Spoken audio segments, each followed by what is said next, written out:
अस्सलाम वालेकुम दोस्तों। तो आज की वीडियो बनाने का एक जो मकसद है ना वो बड़ा ही एक क्लियर और बड़ा ही एक समझ लें आप इंतशारी किस्म का एक टोला है।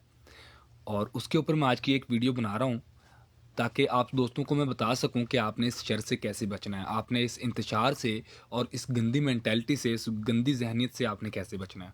कल से एक वीडियो वायरल हो रहा है जिसके अंदर जनाब हमारे जो एक्स चीफ मिनिस्टर हैं, ओ सॉरी चीफ जस्टिस हैं, हमारे एक्स जो काजी फायज ईसा साहब हैं, वो जनाब लंदन में जा रहे हैं किसी फंक्शन को अटेंड करने के लिए, किसी सेरेमनी को अटेंड करने के लिए। वहाँ पे मिडिल टेंपल के अंदर उनको किसी तकरीब में खिताब करना था या उनको उधर इनविटेशन था। उधर जनाब उनको रास्ते के अंदर पीटीआई के चंद लोगों ने हैरास किया, उनको बुली किया, उनकी गाड़ी के ऊपर अटैक किया और उनको बेहद हैरास किया। ठीक है। उसके ऊपर जो पीटीआई के जो मरकज़ी क़यादत है वो उस चीज़ को सेलिब्रेट कर रही है, बजाय इस चीज़ को कंडेम करने के वो उसको सेलिब्रेट कर रही है। और वो सेलिब्रेट करने का नतीजा क्या हो रहा है कि जो बाकी के जो पीटीआई के वर्कर्स हैं वो समझते हैं कि हम इस तरह के काम करके हम अपना मतलब इस हमारी पार्टी के अंदर लेवल हाई कर सकते हैं। जो छोटे वर्कर्स हैं वो समझते हैं कि अगर हम इस तरह से लोगों को बुली करेंगे, लोगों को हरास करेंगे, इस तरह से हेट्रेड फैलाएंगे तो हम पार्टी के अंदर अपना लेवल हाई कर सकते हैं। आप लोगों ने कल से ऑब्जर्व किया होगा, वो एक लड़का है लंबे बालों वाला जो अक्सर ही हमें नज़र आता है लंदन के अंदर। कुत्तों जैसे वो घूमता रहता है। कभी वो नवाज शरीफ के घर के बाहर होता है, कभी जनाब वो मरीम औरंगज़ेब को बुली कर रहा होता है। और अभी कल वो चीफ जस्टिस साहब को भी बुली कर रहा हुआ वही लड़का नज़र आया। उसके साथ उसकी एक बहन है, पता नहीं वो कज़न है उसकी, वो लड़की होती है, उसकी मामा होती है और एक उसके बाबा होते हैं मेरे ख्याल से। वो 4-5 चेहरे हैं, सिर्फ़ वही हैं, वो पीटीआई के वर्कर्स हैं। वो जनाब इस तरह की गंदी और भोंडी हरकतें करके बाद में कहते हैं कि कौम का रिएक्शन है। ठीक है? कौम का रिएक्शन रिएक्शन तो तब होना जब मतलब कोई 2-4 हज़ार बंदे हों और वो एहतजाज करें, ना कि लोगों को बुली करें। वो तो हुआ कौम का रिएक्शन। ये किस तरह का रिएक्शन है भई कि आप 4-5 वर्कर्स हैं जो बाकायदा पीटीआई के वर्कर्स हैं, वो हर दफ़ा इस तरह की गंदी और ओछी हरकतें करें और बाद में उसको कह दें जी कौम का रिएक्शन है। ये कौम का रिएक्शन नहीं होता मेरे भाइयों। तो आपने जो वीडियो बनाने का मेरा मकसद है, वो ये है कि इस तरह के गंदे काम करके आप कभी भी मुआशरे के अंदर अपना लेवल हाई नहीं कर सकते। पार्टी के अंदर बेशक आपकी पार्टी इस तरह के इंतशारी है, क्योंकि ये बात इमरान खान से शुरू होती है। इमरान खान का भी यही मानना है कि अगर हमने किसी बंदे से कोई बात मनवानी है तो पहले तो हम उसे बोलेंगे कि आप ये काम कर लें। अगर वो उस तरह से ये काम नहीं कर पा रहा तो हम बाद में उसको ब्लैकमेल करना शुरू कर देंगे, उसको धमकियां देंगे, उसके बारे में हम पब्लिक के अंदर गलत मतलब रिपोर्टिंग करेंगे। जैसे कि अभी रिसेंटली आजकल इमरान खान की पार्टी जो आर्मी के ख़िलाफ़ बहुत ज़्यादा बात कर रही है, उसका वजह उसके पीछे जो रीज़न वो ये है कि आर्मी ने इमरान खान की पार्टी को सपोर्ट करने से इनकार कर दिया बिल्कुल ही। पीटीआई के पैक पे पहले आर्मी थी, तो बाद में उन्होंने इनकार कर दिया कि अभी हम आपको सपोर्ट नहीं करेंगे। जिस वजह से पाकिस्तान तहरीक-ए-इंसाफ ने अपने वर्कर्स को कहा कि आपने आइंदा से आर्मी के ख़िलाफ़ कैंपेन चलानी है ताकि हम उन्हें ब्लैकमेल कर सकें। या तो हमारी साइड पे हो जाएँ, नहीं तो फिर नफ़रत की सियासत का सामना करें। भई हमारे पास 2 ही ऑप्शंस हैं। इसी तरह से जिस भी बंदे के साथ इन्होंने कोऑर्डिनेट करना होता है, उसके साथ ये 2 ही ऑप्शंस हैं।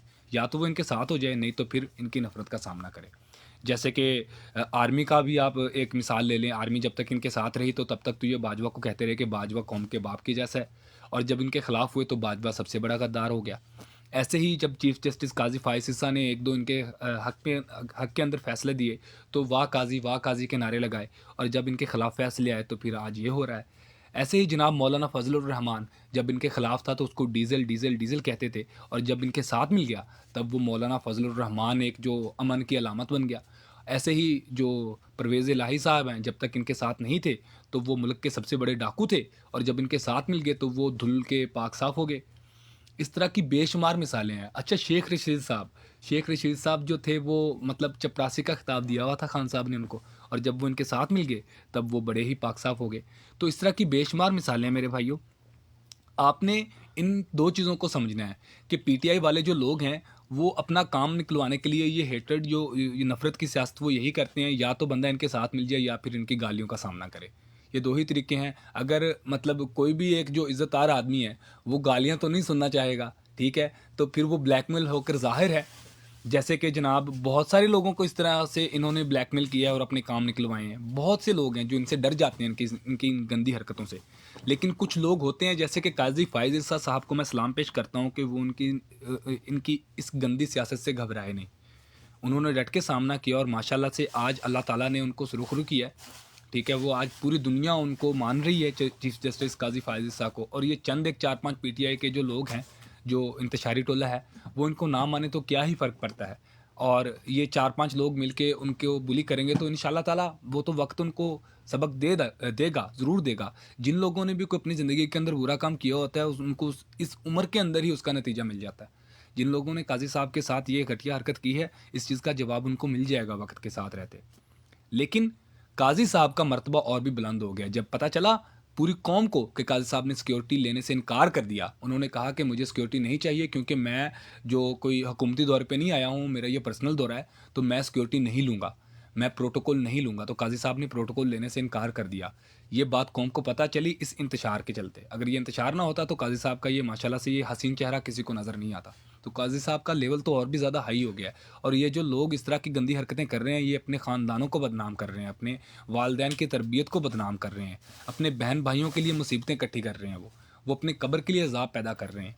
ठीक है, किसी के साथ इस तरह से गंदी हरकत करके आपका लेवल कभी भी हाई नहीं हो सकता। अभी बाकी के पीटीआई के जो लोग हैं, वो जो पार्टी में अपना लेवल हाई करना चाहते हैं, वो भी सोच रहे हैं कि काश हमें भी इस तरह का कोई मौका मिले और हम भी इस तरह की हरकत करके और हम वायरल हो जाएं, जैसे कि ये शयान भाई साहब हो गए हैं वायरल। और हालांकि पूरा मुल्क उनको लानत दे रहा है, पूरा ही मुल्क उनको लानत दे रहा है। सिर्फ पीटीआई के चंद मखसूस तबका है जो उनकी तारीफ़ कर रहा है, बाकी पूरा मुल्क, मैं यूट्यूब के ऊपर बहुत से चैनल्स के ऊपर कमेंट्स पढ़े हैं इस टॉपिक के ऊपर, हर कोई उन बंदों को लानत दे रहा है और उल्टा हुकूमत को भी ब्लेम कर रहे हैं।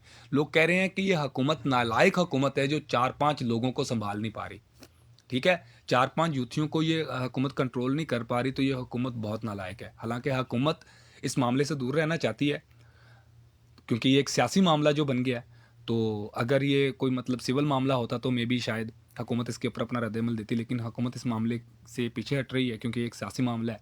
तो हुकूमत को भी लोग गालियाँ दे रहे हैं इन लोगों की वजह से कि हुकूमत इनको सबक नहीं सिखा रही, और ये लोग अपनी तरफ से हीरो बने फिर रहे हैं। खैर, आपको बताने का मकसद यही था कि या तो आप पीटीआई के साथ हो जाएँ या फिर उनकी गालियाँ देखें। अस्सलाम वालेकुम, आज के लिए इतना ही, मिलते हैं अगली वीडियो में।